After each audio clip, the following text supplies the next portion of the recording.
નવરાત્રિનો પર્વ નજીક હોવા છતાં પણ કોરોના મહામારી લઈને ચણિયાચોલીના બજારોમાં મંદીનું મોજું ફરી વળતા વેપારીઓની હાલત કફોડી બનવા પામી છે।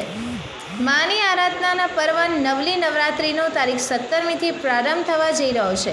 જોકે હાલમાં ચાલી રહેલી વૈશ્વિક મહામારીના કારણે ગરબા યોજવા પર અસમંજસ છે। દિન પ્રતિદિન કોરોનાના કેસ વધી રહ્યા છે, તેવામાં ગરબા યોજવા કે નહીં તે માટે સરકાર ચર્ચા વિચારણા કરી રહી છે।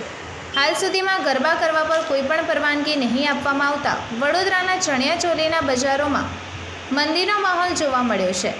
નવરાત્રિના પર્વને લઈને વેપારીઓ 25% નવો માલ ભરીને બેઠા છે, પણ કોઈ ગ્રાહકી નહીં જોવાતા નુકસાની વેઠવાનો વારો આવ્યો છે।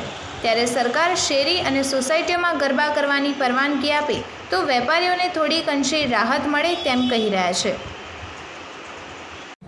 કોરોનાની મહામારીમાં નવરાત્રિ તહેવારો આવી રહ્યા છે, કઈ રીતનો ધંધો છે, કેટલી અસર પડી છે?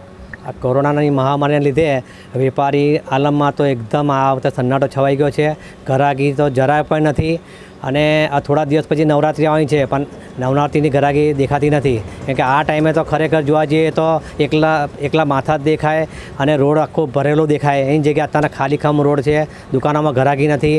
એમાં વેપારીઓ ખૂબ જ ચિંતિત છે કે ક્યારે એનો રસ્તો મળે અને ગ્રાહકી ચાલે અને નાના મોટા વેપારીઓને ધંધો સારો ચાલે એવી આશા રાખીને બેઠા છે।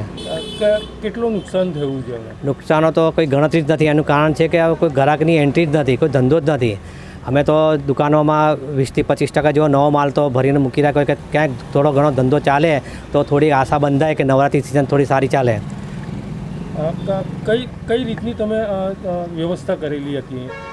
વ્યવસ્થા તો એવી છે કે જો રાજ્ય સરકાર જો થોડી ઘણી છૂટછાટ આપે શહેરી ગરબાને સોસાયટીના ગરબાની તો એમાં નાના મોટા વેપારીઓને થોડી રાહત રહે, જેથી કરીને વેપારી જે આ નિરાશામાંથી થોડો બહાર આવે કે ધંધો ચાલે એ બાબતમાં। શું નામ આપનું? અશ્વિન શાહ।